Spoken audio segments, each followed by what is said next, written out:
उत्तराखंड की रहने वाली अंकिता भंडारी बीती 18 तारीख से लापता थी, जिसका वर्कआउट आज हो पाया है। उसकी लाश चिल्ला नदी में मिली है एसडीआरएफ के सहयोग से। आपको बताते चलें कि अंकिता भंडारी काम करती थी एक रिजॉर्ट में रिसेप्शनिस्ट के पद पर, और वहां के मालिक पुलकित आर्या और उनके दो साथी, जिसमें एक का नाम अंकित का था और एक का नाम सौरभ बताया जा रहा है, इन तीनों लोगों ने मिलकर के अंकिता भंडारी की हत्या करी थी। मामला अवैध संबंधों का सामने आ रहा है। जांच करने के बाद आपको बताते चले कि रिजॉर्ट का जो मालिक है वो दबाव डालता था कस्टमर से शारीरिक संबंध बनाने के लिए, और अंकिता भंडारी इस बात को अपने मिलने जुलने वाले लोगों के बीच में स्प्रेड कर रही थी। इस बात को लेकर के बवाल हुआ था। लेकिन पूरे मामले की अगर डिटेल आपको बताएं तो 18 तारीख को अंकिता भंडारी रिसोर्ट आई थी, और रिसोर्ट से मालिक पुलकित आर्या और मैनेजर और जो एक डिप्टी मैनेजर था,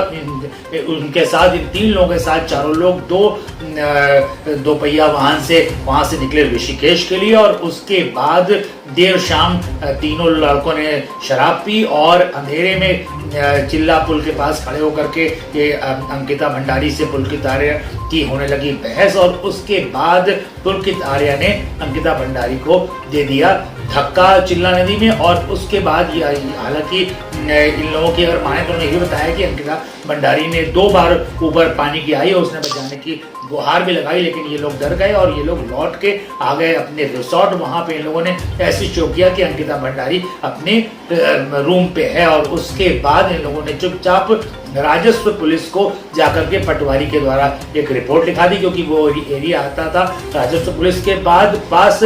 और लेकिन बाद में इनके पेरेंट्स आए अंकिता भंडारी के, उन्होंने पूछा कि अंकिता भंडारी जब रात भर घर नहीं पहुंची तो इन लोगों ने उनको गुमराह कर दिया। पेरेंट्स ने इसका गुमशुदगी की रिपोर्ट दर्ज कराई, और उसके बाद सोशल मीडिया पे कैंपेन स्टार्ट हुआ। कैंपेन स्टार्ट होने के बाद बीती 22 तारीख को ये मामला रेगुलर पुलिस के पास आया है, उत्तराखंड पुलिस के पास आया है, और उत्तराखंड पुलिस ने 24 घंटे के अंदर ही इसका खुलासा कर दिया। हालांकि पुष्कर सिंह धामी जो कि मुख्यमंत्री हैं उत्तराखंड के, उनका डीजीपी अशोक कुमार को बिल्कुल स्पष्ट निर्देश था कि किसी प्रकार से दोषियों को ना बख्शा जाए। इसमें मुख्य बात यह है कि पुलकित आर्या जो मेन विक्टिम है, उसके पिता विनोद आर्या उत्तराखंड के पूर्व मंत्री भी रह चुके हैं, और साथ साथ वर्तमान समय में उत्तर प्रदेश के सह प्रभारी भी बताए जा रहे हैं। वहीं पुलकित आर्या के बड़े भाई एक अंकित हैं, वो राज्य मंत्री का दर्जा प्राप्त है उनको, और वो पिछड़ा आयोग के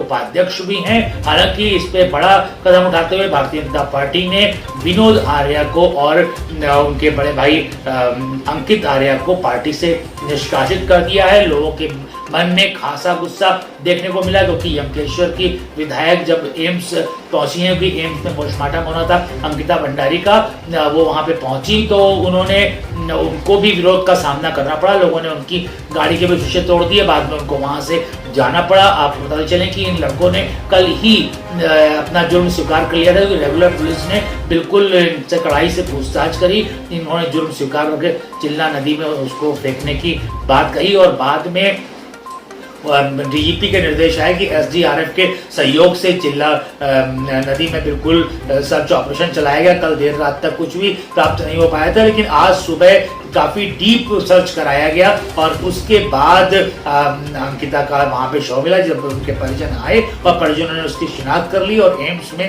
हुआ है, एम्स ऋषिकेश में अंकिता भंडारी का हुआ पोस्टमार्टम। अंकिता भंडारी वहीं ऋषिकेश के पास के गाँव की 19 साल की लड़की थी, और अपना वहां पर रिसेप्शनिस्ट का कार्य करती थी, और उसके बाद उसकी हो गई हत्या। हालांकि डीजीपी अशोक कुमार ने पूरे उत्तराखंड में जितने भी रिसोर्ट हैं उनका एक पूरा सूची बनाने की और उसमें एक समीक्षा करने की एम्प्लॉइज के साथ पुलिस को निर्देश दिए हैं कि कहीं किसी का कोई हो तो नहीं रहा है उत्पीड़न, कि इससे सरकार की और पुलिस की बदनामी होती है, ऐसा डीजीपी अशोक कुमार का कहना था। लेकिन बहुत बड़ी घटना है जहां पे एक 19 साल की रिसेप्शन पे काम करने वाले रिसेप्शनिस्ट की इस तरीके से निर्मम तरीके से हत्या कर दी गई। चारों तरफ इस बात की हो रही है निंदा। बहुत बड़ी खबर आ रही है, आइए आपको विस्तार से पूरा मामला बताते हैं। पूरे उत्तराखंड में इस बात को लेकर के खासा रोष नजर आ रहा है। 19 साल की अंकिता ने कई जिम्मेदारियों और ख्वाबों के साथ नौकरी शुरू करी थी, लेकिन उसके साथ ऐसा होगा इस बात का किसी को नहीं हो रहा है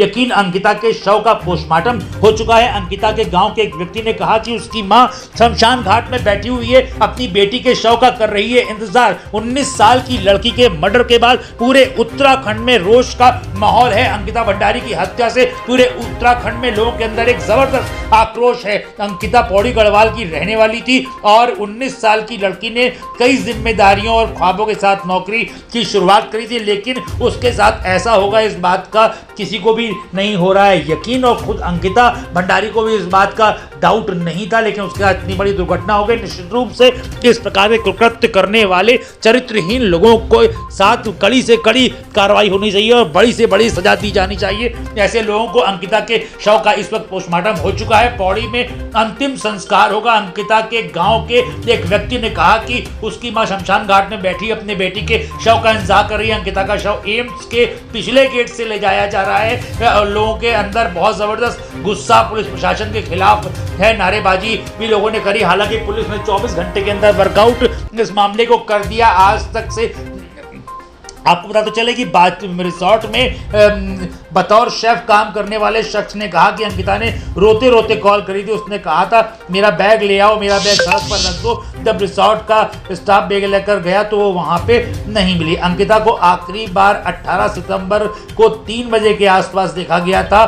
शेफ के मुताबिक रिसोर्ट से अंकिता समेत 4 लोग निकले थे, लेकिन रात को 9 बजे सिर्फ 3 लोग लौटे थे, लेकिन अंकिता समेत 4 लोगों का खाना मंगवाया गया था। इस दौरान अंकित ने कहा था कि आज अंकिता के कमरे में खाना दो, खाना वो लेकर जाएगा। दरअसल अंकित स्टाफ को गुमराह कर रहा था। अंकित वहां पे डिप्टी मैनेजर था और वो गुमराह कर रहा था। पुलकित आर्य इसके मालिक बताए जा रहे हैं। अंकिता के परिवार में माता पिता और एक भाई है। उसकी मां आंगनबाड़ी में काम करती है। परिवार आर्थिक रूप से काफी कमजोर है। राजस्व उप निरीक्षकों ने विधानसभा अध्यक्ष ऋतु खंडूरी को राजस्व पुलिस क्षेत्रों में नियमित पुलिस के संबंध में पत्र लिखा है। उधर आम आदमी पार्टी के नेता सरिता सिंह का आरोप है कि अंकिता भंडारी की हत्या में भाजपा के बड़े नेताओं का हाथ है। यह घटना अत्यंत पीड़ादायक और देश में महिला अपराध बढ़ने के पीछे बीजेपी के नेताओं का रोल है। इस तरह की बातें भी निकल कर सामने आ रही हैं। आपको पता चले कल दोपहर 12 बजे आम आदमी पार्टी महिला शक्ति भाजपा मुख्यालय का घेराव कर बीजेपी के खिलाफ प्रदर्शन करने वाली है। इसमें भी लोगों ने स्टार्ट कर दी है राजनीति पूरा मामला। और आपको गहराई से बताएं तो पौड़ी गढ़वाल जिले के यमकेश्वर विधानसभा इलाके के एक प्राइवेट रिसोर्ट में अंकिता रिसेप्शनिस्ट थी और अंकिता बीते 18-19 सितंबर से गायब थी। पुलिस और एसडीआरएफ की टीमें जिला पावर हाउस के पास शक्ति नहर में तलाशी अभियान चला रही थी। शनिवार सुबह पुलिस को अंकिता की डेड बॉडी चिल्ला पावर हाउस के पास से मिली है और उसके साथ ही साथ ये मामले को पूर्ण विराम मिल गया क्योंकि अंकिता के परिजनों ने शव की शिनाख्त कर ली है। फिलहाल अंकिता के साथ इतनी बड़ी घटना होने के बाद पूरे उत्तराखंड ही नहीं पूरे देश में रोष का माहौल है। निश्चित रूप से इस प्रकार का कुकृत्य करने वाले लोगों को कड़ी से कड़ी सजा मिलनी चाहिए। उत्तराखंड से बड़ी खबर। जी और भाई मेरे साथ हैं तो उन्होंने पुष्टि की ये उन्हीं के अंकिता की बॉडी है। सर आप आज तक पर लाइव है सर, क्या रिकवर हुई है सर? आपने देखा भी एक बॉडी रिकवर हुई। हमने उनके फादर और पिताजी को दिखाया तो उनका कहना है कि उसी की बॉडी है। अच्छा मतलब ये जो डेड बॉडी है अंकिता की ही डेड बॉडी है? हाँ अभी तक उन्होंने बताया जो उनके परिजन है उन्होंने ये बताया कि सुबह 7 बजे से हमने सर्च ऑपरेशन शुरू किया था कि जो अंकिता का जो गुमशुदा थी उसके लिए सर्च ऑपरेशन शुरू किया। तो सुबह हमें एक महिला का शव यहाँ पे मिला तो जिसको निकाला गया और जिसके शिनाख्त के लिए परिजन यहाँ पे आए थे तो परिजनों द्वारा बताया गया है कि वो अंकिता का ही शव है। फिलहाल सर्च ऑपरेशन तो हो ही गया। डेड बॉडी को फिलहाल एम्स ले गए हैं, पोस्टमार्टम किया जाएगा और जिला पुलिस को दुखद घटना है और इस घटना से जहां मन बहुत व्यथित है। अंकिता बेटी का पार्थिव शरीर खोज लिया गया है, मिल गया है और सभी दोषियों के खिलाफ सख्त से सख्त कार्रवाई हो, इसको लेकर हमने डीआईजी पी रेणुका देवी के नेतृत्व में एक एसआईटी का गठन किया है जो पूरे मामले की तह तक जाएगी, उसकी जांच करेगी और अपराधियों को सज़ा दिलाने का काम करेगी।